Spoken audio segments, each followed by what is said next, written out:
Artists who show extraordinary skill in their respective fields are known as virtuosos. The word virtuoso comes from an Italian term which means someone who shows exceptional skill. A fabulous Friday to you all. What if I were to say that we can all become virtuosos in the art of speaking, communicating, listening, leading, virtuosos in the art of living? You see, each of us is gifted with the ability to recognize within ourselves an astonishing capacity for brilliance, kindness, generosity, and courage. In the words of my mindfulness teacher, each of us here also has the potential to awaken in everyone we meet the possibility of greatness. Mentors present tonight and all those who benefited from mentorship, type yes in the chat. Mentors and all who has benefited from mentorship. Nice. Yes. Oh, times 10,000. Thank you so much. Absolutely. And mentorship is a key thing at our Toastmasters Club.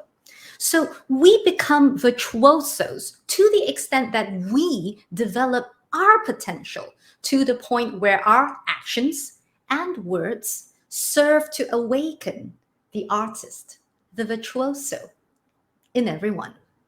To do that, we need to understand the basic material with which we're working. A virtuoso farmer, for instance, has to understand the relationship between soil and seeds, fertilizer and water, and implement that understanding into actions.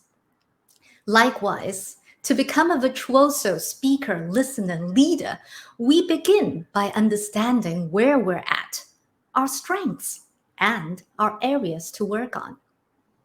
That's really the reason why you're here as a member of the audience, as a member of the club.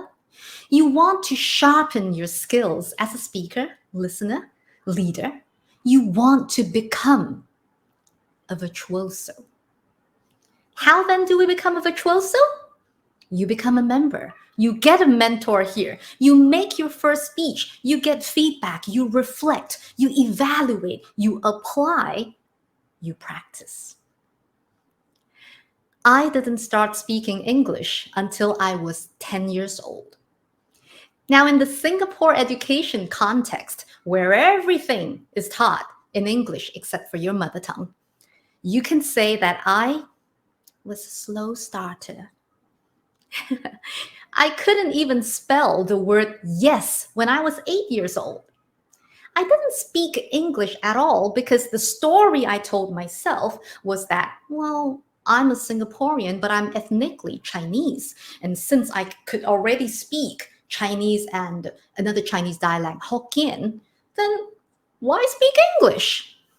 Yeah, I know. I was quite a peculiar and stubborn child. The need to speak English only arose for me when I was in primary 4. My English teacher then made me sit with only non-Chinese speakers. Though I started to speak English, I wasn't one of those kids who spoke fluently. In Hokkien, they would say that my English was jitte, jitte.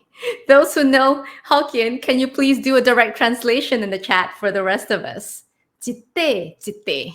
What does it mean?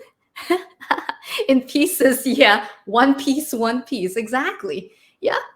It actually means, in other words, my spoken English was broken, disjointed at best. When I went to university in the US, right? I mean, what was I thinking, isn't it?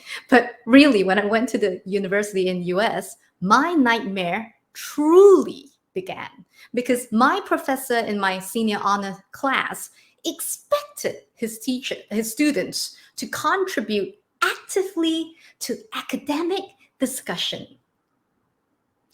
I didn't. I couldn't. How could I? The story that played and replayed in my head was, I'm a non-native speaker. How could I ever speak as well as all those native speakers, all those foreigners or Westerners, or what we would call Angmo? In class, everyone would offer all kinds of brilliant opinions. I'd be there racking my head for something that hadn't been said, something that didn't sound stupid. I'd get so stressed from the pressure to speak that I'd get migraines and gastric pains.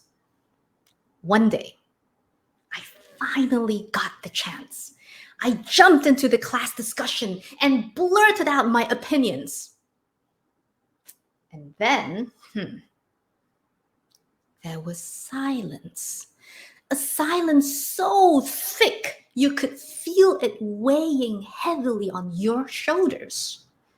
After the long and awkward silence, a classmate asked, rather apologetically, could you repeat what you just said? Well, okay. I took a deep breath and I repeated what I had said. Guess what? Silence again. Someone else asked, sorry, what was that again? I repeated what I had said. Each time I repeated myself, my self-confidence plummeted. And right then, my confidence was deep down in the bowels of hell.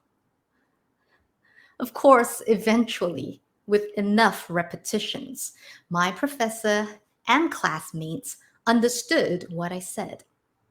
But that was when I knew I had to rewrite the story I told myself about me and my limitations.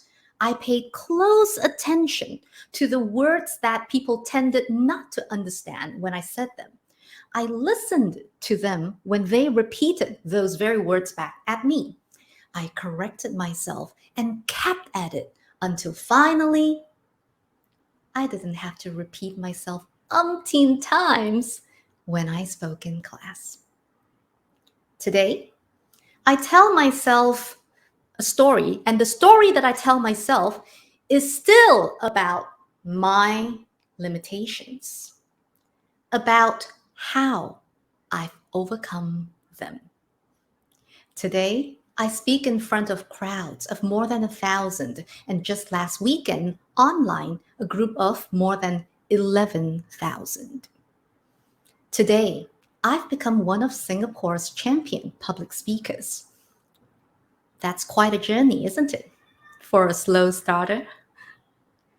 So I'd like to invite you to look at who you are beyond the stories you tell yourselves about who you are, about what you can or cannot do.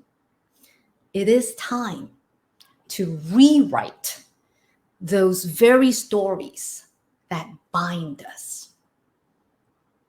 That is the reason for your being here as a member of the audience, a member of the club. You want to become a virtuoso. You can become a virtuoso, and your journey starts here. Over to you, Toastmaster of the evening.